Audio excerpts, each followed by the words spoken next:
চাঁদপুরের ফরিদগঞ্জে হাইকোর্টের নির্দেশ অমান্য করে মহাসড়কে আদায় করা হচ্ছে পৌর টোল। টার্মিনাল ছাড়া কোনো সড়ক বা মহাসড়কে টোল আদায় নিষিদ্ধ এমন নির্দেশ থাকা সত্ত্বেও চাঁদপুর লক্ষ্মীপুর মহাসড়কের ভাটিয়ালপুর চৌরাস্তায় প্রতিদিনই আদায় করা হচ্ছে টোল। অভিযোগের বিষয়ে দ্রুত তদন্ত করে ব্যবস্থা নেওয়া হবে বলে জানান পৌর প্রশাসক। মোহাম্মদ ফাহাদের প্রতিবেদন, জানাচ্ছেন আফরিন পপি।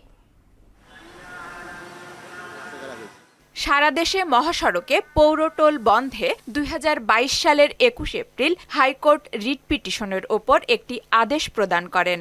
রিট পিটিশন অনুযায়ী টার্মিনাল ব্যতীত অন্য কোথাও টোল উত্তোলন না করার আদেশ দেয় হাইকোর্ট, কিন্তু এর নির্দেশ অমান্য করেই ফরিদগঞ্জে চাঁদপুর, লক্ষ্মীপুর, শরীয়তপুরগামী দূরপাল্লার যানবাহনে চলছে প্রকাশ্যে টোল আদায়।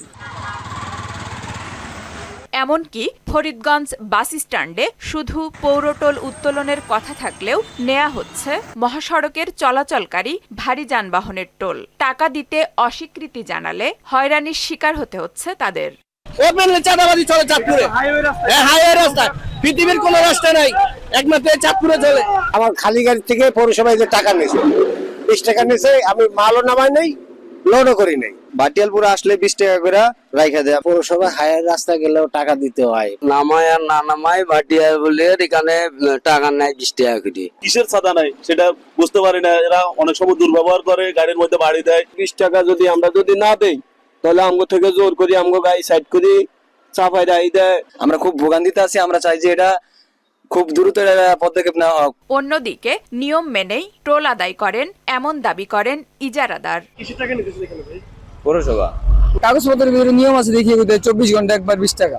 আমাকে ফরিদগঞ্জ পৌরসভা যে নির্ধারিত ফি দিয়েছে টোল আদায় করার জন্য, আমায় এর বাইরে আমি 1 টাকাও টোল আদায় করি না। অভিযোগ পেলে আইনানুগ ব্যবস্থা নেওয়ার কথা জানান পৌর প্রশাসক।